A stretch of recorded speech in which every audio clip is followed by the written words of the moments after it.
ಈ ಯಮಾಲ್ ಅನ್ನುವಂಥ ಈ ಯಮಾಲ್ ಅನ್ನುವಂಥ ಹುಡುಗ ಇವತ್ತು ವಿಶ್ವದ ದಿಗ್ಗಜ ಆಟಗಾರ ಮೆಸ್ಸಿ ಅವ್ರಿಗೆ ಚಳ್ಳಿ ಅಂತ ತಿನ್ನಿಸ್ತಾರೆ ಅನ್ನುವಂಥದ್ದು.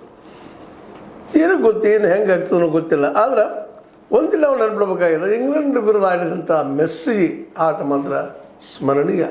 ಕೊನೆಯ ಕ್ಷಣದಲ್ಲಿ ಗೆದ್ದಂಥ ಗೋಲನ್ನು ಹೊಡೆದಂಥ ತಾವು ಹೊಡಿಲಿಲ್ಲ, ತಮ್ಮ ಜೊತೆಗಾರರಿಗೆ ಬಿಟ್ಟುಕೊಟ್ರು. ಅದರಲ್ಲೂ ವಿಶೇಷವಾಗಿ ಲೋಥೋರೋ ಮಾರ್ಟಿನೇಸ್ ಮತ್ತು ಇನ್ನೊಬ್ಬರು ಎಂಜೋ ಫರ್ನಾಂಡೇಸ್ ಇವ್ರಿಗೆ ಪಾಸ್ ಕೊಟ್ಟು ಗೆಲ್ಲಿಸುವಂಥದ್ದು.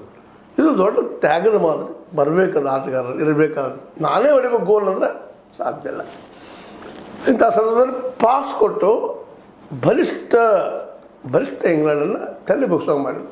ಈಗ ಇತಿಹಾಸದಲ್ಲೇ ಫಾಕ್ಲ್ಯಾಂಡ್ ಅಂತ ಹೆಸರು ಕೇಳಿರ್ಬೋದು. ಇದು ಅರ್ಜೆಂಟೀನಾದ ಕೆಳಗೆ ಬರುತ್ತೆ ಒಂದು ದ್ವೀಪ, ಮೂಲತಃ ಅರ್ಜೆಂಟೀನಾದ್ದು. ಆದರೆ ಈಗ 100 ವರ್ಷಗಳಿಂದ 150 ವರ್ಷದಿಂದ ಇಂಗ್ಲೆಂಡ್ ಅವತ್ತು ವಸಾಹತುಶಾಹಿ ಆಗಿತ್ತು. ಆ ಫಾಕ್ಲ್ಯಾಂಡ್ ಗೆದ್ದು ಇವಾಗ ತನ್ನ ಮುಡಿಲಿ ಟುಂಕುತ್ತದೆ, ತನ್ನ ಉಡಿಯಲ್ಲಿ ಟುಂಕುತ್ತದೆ. ಅದು ನಾವು ಬೇಕು ಅಂತ ಅರ್ಜೆಂಟೀನಾ ಸಾಕಷ್ಟು ಸಲ ಹೋರಾಟ ಮಾಡಿದ್ರು, ಕೊಟ್ಟಿಲ್ಲ. ಈ ಸಲ ಅರ್ಜೆಂಟೀನಾಗೆ ಒಂದು ಜಿದ್ದಿತ್ತು, ಇಂಗ್ಲೆಂಡ್ ಈ ಸಲ ಸೋಲಿಸ್ಬೇಕಂತ. ಇದು ಸೋಲಿಸಿದ ಸೆಮಿಫೈನಲ್ದಲ್ಲಿ. ಆಗ ನಮ್ಮ ಮರೋಡರ ಹೆಸರು ಕೇಳ್ಬೋದು. ದೇವರ ಕೈ ಅಂದರೆ ಕೈಲಿ ಹೊಡೆದು ಗೋಲ್ ಮಾಡಿದ್ರು ಒಂದು ಆರೋಪದ ಅವ್ರ ಮೇಲೆ. ಆ ಮರೋಡನ ಗೋಲ್ ಗಳಿಸಿ ಇಂಗ್ಲೆಂಡನ್ನು ಮನೆಗೆ ಕಳಿಸಿದ್ರು. ಈ ಸಲ ಸೆಮಿಫೈನಲ್ದಲ್ಲೇ ಈ ಇಬ್ಬರು ವಿಶೇಷವಾಗಿ ಇಂಗ್ಲೆಂಡನ್ನು ಮನೆಗೆ ಕಳಿಸಿದಾರೆ.